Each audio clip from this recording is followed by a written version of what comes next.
ချိုးကဝေးချစ်သူလေးတွေပြန်လေကလေးပူဆွေးနေဒီလိုပါပဲအချစ်နဲ့မကင်းချင်ငေးကျွမ်းဆွေလွမ်းနေ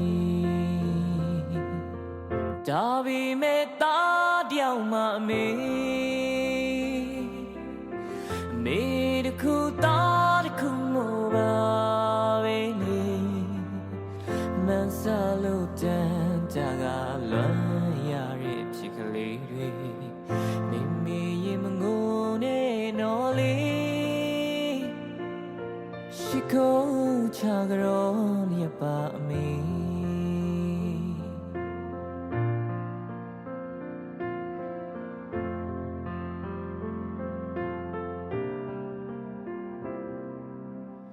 ညအိ